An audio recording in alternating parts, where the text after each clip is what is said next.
Halo teman-teman, jumpa lagi ya bersama saya di Mas Guru 87, channel yang membahas seputar tentang dunia pendidikan. Oke, pada kesempatan kali ini kita mau bicara tentang e-learning atau tutorial online yang ada di universitas terbuka. Yang pertama, kita buka dulu situsnya di elearning.ut.ac.id. Kita pilih yang paling atas, tutorial online. Nanti penampakan websitenya akan seperti ini. Kita fokus saja di menu layanan. Kita klik, kemudian kita pilih yang e-learning. Kemudian kita klik lebih lanjut. Nah, ini berhubung saya sudah login, jadi otomatis masuk seperti ini ya. Kalau belum login nanti ada pilihannya untuk login, kemudian kita masukkan NIM dan password. Untuk password standarnya adalah 8 digit, tanggal, bulan, dan tahun kelahiran. Dan itu himbauan dari saya agar password itu dirubah ya, untuk antisipasi keamanan kita. Siapa tahu ada teman atau orang yang iseng tahu NIM kita, tahu tanggal lahir kita, akhirnya masuk ke akun dan tugas kita diotak-atik, itu nanti bahaya ya. Nah, di e-learning ini ada beberapa menu pilihan, itu mulai dari nama mahasiswa, kemudian aktivasi, ini aktivasi untuk mengaktifkan tutor yang pertama. Kalau ini sudah aktif, di sini ada menu kursusku yang berisi mata kuliah yang kita dapatkan melalui fasilitas tutorial online ini. Kebetulan di sini saya mendapatkan 2 mata kuliah, yaitu Pendidikan Agama Islam dan Pendidikan Kewarganegaraan. Kita akan bahas ini karena ini sama, nanti saya cuma mencontohkan satu aja ya. Ini kita pilih yang Pendidikan Agama Islam, kita klik. Nah, tutorial online ini terdiri dari 8 sesi, di mana di setiap sesi ada submodulnya yang harus kita selesaikan. Dan ini kalau sudah berwarna hijau seperti ini, berarti saya sudah menyelesaikannya. Jadi tugas kita adalah mengerjakan setiap tugas yang ada di masing-masing sesi. Misalnya ini sesi 1 tentang kehadiran, kita tinggal klik aja kehadiran. Kita Oke, yang perlu diingat ini ada masing-masing sesi ada tanggalnya ya, tanggal dibuka tanggal sekian, kemudian tanggal tutup itu tanggal sekian. Jadi jangan sampai kelewat dengan tanggal tutup atau deadline-nya, karena otomatis kita nggak akan bisa mengakses lagi dan kita dianggap tidak mengikuti tuton. Kalau kita dianggap tidak mengikuti tuton, maka kita tidak bisa mendapatkan nilai. Untuk kehadiran ini kita cuma klik aja yang hadir, kemudian klik menyerahkan, nanti otomatis sudah jadi hijau. Kemudian selanjutnya yang bawahnya tentang materi inisiasi, ini cuma suruh melihat aja, nanti bisa langsung diklik tandai selesai jadi hijau semua.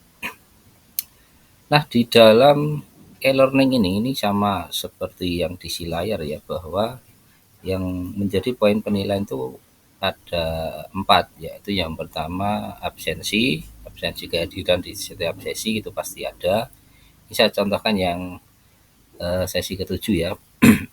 Kehadiran seperti tadi sudah saya contohkan, kemudian materi inisiasi sudah, kemudian yang ini diskusi, tugas, dan kuis itu ada nilainya. Jadi nanti akan saya tunjukkan di menu nilai. Jadi kita coba bahas yang diskusi dulu. Gimana sih caranya mengerjakan tugas diskusi ini? Ini bagi yang belum pernah ya, karena ada beberapa teman yang baru pertama kali kuliah di UT agak kebingungan dengan sistem ini. Kita klik aja diskusi. Nah, di dalam diskusi juga ada jatuh tempo kita mengumpulkan tugas diskusi ini. Ya, dalam contoh ini jatuh temponya hari Minggu tanggal 26 November jam 12 kurang 1 menit ya. Nah, tugasnya kita baca dulu tugasnya apa di diskusi ini. Kalau ini tugasnya yang dicetak tebal ini ya, satu tugasnya ini, kedua ini. Kemudian cara kita mengerjakan adalah di bawah ada pilihan balas, kita klik balas. Nah, kemudian kita tulis tanggapan kita mengenai tema diskusi 7 tersebut. Jadi kita tuliskan. Nah, tipsnya adalah saat kita menyampaikan pendapat atas tema yang di atas, kita harus mencantumkan sumber pendapat tersebut, terutama yang berasal dari buku modul. Jadi bukan semata-mata pendapat pribadi kita, tapi pendapat yang ada dasar teorinya, yang didapat dari buku modul ataupun sumber lain.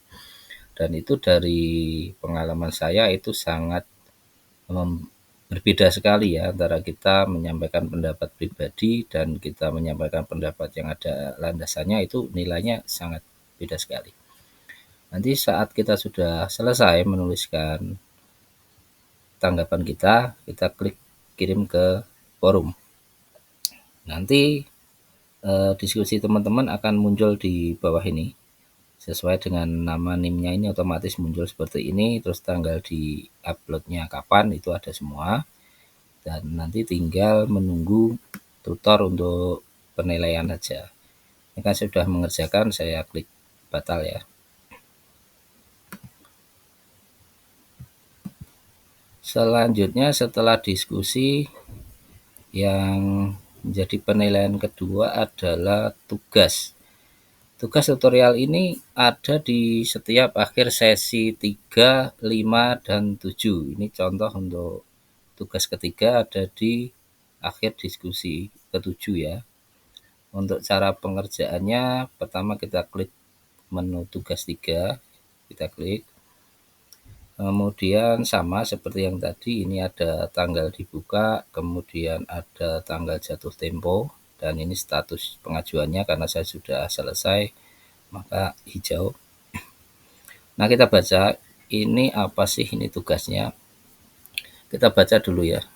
Jadi tugasnya adalah untuk menjawab pertanyaan di bawah ini, ada 5. Kemudian tugas tersebut harus dalam berbentuk doc atau docx dan PDF. Jadi kita kerjakan tugas ini di Microsoft Word, kemudian filenya kita simpan. Setelah kita kerjakan, filenya kita simpan. Untuk cara uploadnya seperti ini. Ini karena saya sudah mengerjakan, maka statusnya terkirim dan siap dinilai. Warnanya hijau, kemudian tugasnya sudah muncul. Nanti kalau teman-teman belum mengerjakan, ini di sini tulisannya belum ada pengajuan, masih putih biasa. Kemudian di bawah sini ada menu ajukan tugas. Ini saya contohkan untuk upload dari aplikasi si layar aja, yaitu caranya sama. Cuma ini dalam bahasa Inggris, yang tadi dalam bahasa Indonesia. Jadi cara uploadnya kita klik add submission atau ajukan tugas, kita klik. Nah, nanti ada dua cara ya untuk kita mengupload tugas. Itu yang pertama, nanti kita langsung drag file kita ke kotak ini. Kita cari dulu tugasnya. Misalnya di sini, saya simpan filenya. Contoh aja ya, PKN. Kemudian file ini kita klik, kita tahan, dan kita jatuhkan di kotak ini tugas. Nah, otomatis dia akan mengupload. Untuk mengeceknya kita klik files. Nah, ini sudah muncul. Berarti tugas kita sudah bisa diupload dengan mengeklik save change atau simpan perubahan kalau di dalam bahasa Indonesianya. Ini kita hapus saja karena hanya sebagai contoh. Lalu ada juga cara kedua untuk mengupload file tugas kita dengan cara mengeklik add files yang ada di pojok kiri atas. Kita klik, nanti akan muncul file picker. Kita choose file atau pilih file. Lalu kita pilih di mana tugas yang akan kita upload. Misalnya ini tugas PKN. Ini sebagai contoh aja. Kita klik buka. Nanti tugasnya akan muncul di sini. Kemudian langkahnya selanjutnya kita upload this file. Kita tunggu. Kemudian kita klik file untuk mengecek. Nah, ini ternyata sudah masuk tugasnya, tinggal kita nanti save change. Save change ini karena contoh saya hapus lagi nggih. Setelah tugasnya selesai nanti statusnya seperti ini nggih. Jadi siap dinilai, warnanya hijau. Itu artinya teman-teman sudah berhasil mengupload tugas. Nanti tinggal menunggu tutor dalam menilai tugas kita. Dan saran saya untuk mengerjakan tugas itu saat diminta untuk berpendapat ataupun menjawab soal itu berdasarkan teori yang ada di buku modul. Karena kembali lagi bahwa semua ini berdasarkan buku modul, jadi saat kita menyampaikan pendapat diharapkan ada dasar hukum atau dasar pemikirannya ya. Kemudian menu ketiga yang mempengaruhi penilaian adalah kuis ya. Kuis itu biasanya berada di akhir sesi. Ini contohnya akhir sesi 7 ada kuis. Kita klik aja. Kemudian di kuis itu nanti akan muncul pertanyaan-pertanyaan seperti ini ya. Kita jawab aja mana yang benar, kita klik. Kemudian kalau misalnya teman-teman pengen tahu jawabannya benar apa salah, nanti klik cek aja. Misalnya saya asal aja ya, saya klik jawabannya ini, kita coba klik cek. Nah, ternyata jawaban kita salah. Kalau jawaban kita salah, kita masih bisa mengulangi pertanyaan tersebut dengan klik retry. Nah, nanti teman-teman baca lagi, kemudian klik mana sih jawaban yang kira-kira benar. Itu diselesaikan sampai terakhir, nanti biasanya di sini ada finish ya. Ada finish. Terus kita coba untuk lihat penilaian ya. Penilaian. Nah, ini progresnya. Jadi setelah kita mengerjakan semua tugas yang ada di masing-masing mata kuliah, itu ada progres penyelesaiannya. Ini yang agama baru 70%, yang ini PKN baru 60%. Ini karena ada beberapa yang belum dinilai oleh tutornya. Jadi kita coba klik aja. Nah, di sini ada menu course dashboard. Kita klik. Di sini ada keterangan mata kuliahnya apa, kemudian aktivitas di forum itu ada apa aja, siapa tutor kita. Nah, ini kita bisa saling berkomunikasi dengan tutor melalui fitur kirim pesan. Di sini juga ada menu penilaian ya. Kita klik nilai. Nah, ini akan ditampilkan hal-hal yang dinilai di dalam tuton ini. Nah, ini seperti yang saya sampaikan, itu tentang kehadiran itu dinilai dengan bobotnya, nanti ada kriterianya. Jadi kehadiran kalau kita klik hadir tepat waktu, kita dapat nilai 100, tapi dari nilai 100 itu dikonversi lagi sesuai dengan bobot terhitungnya. Kemudian yang dinilai kedua adalah tentang diskusi 1 sampai 7. Ini saya dapat nilai diskusi 1 75, diskusi 2 100 nilainya. Diskusi 3 belum dinilai oleh tutor, diskusi keempat 100, 5 100 dan 6 7 juga belum dinilai. Ini juga mengandung bobot penilaian, sudah ada standarnya, ini 12,5%. Nah, yang selanjutnya adalah tugas. Ya, ini ada tugas 1 2 3 saya sudah mengerjakan semua. Kemudian sudah dinilai, yang tugas 1 saya dapat nilai 100, yang kedua dan 3 belum dinilai. Ini bobot penilaiannya. Nah, yang terakhir tentang latihan soal nih yang saya sampaikan tadi ya. Nah, latihan soal ini kalau kita benar ngerjakannya kita 10, kalau ada yang salah ya kita dapat sesuai dengan yang benar yang berapa. Nah, nanti semua nilai ini akan ditotal kemudian menjadi nilai akhir tuton, yang mana sebagai catatan bahwa nilai akhir tuton itu hanya bisa berkontribusi kepada nilai akhir kita jika ujian akhir semester kita minimal 30% benarnya. Jadi penentunya tetap ada di ujian akhir. Misalnya ada 50 soal, maka minimal kita harus benar sekitar 16 atau 17. Nanti baru nilai dari tuton ini bisa dimasukkan atau bisa berkontribusi.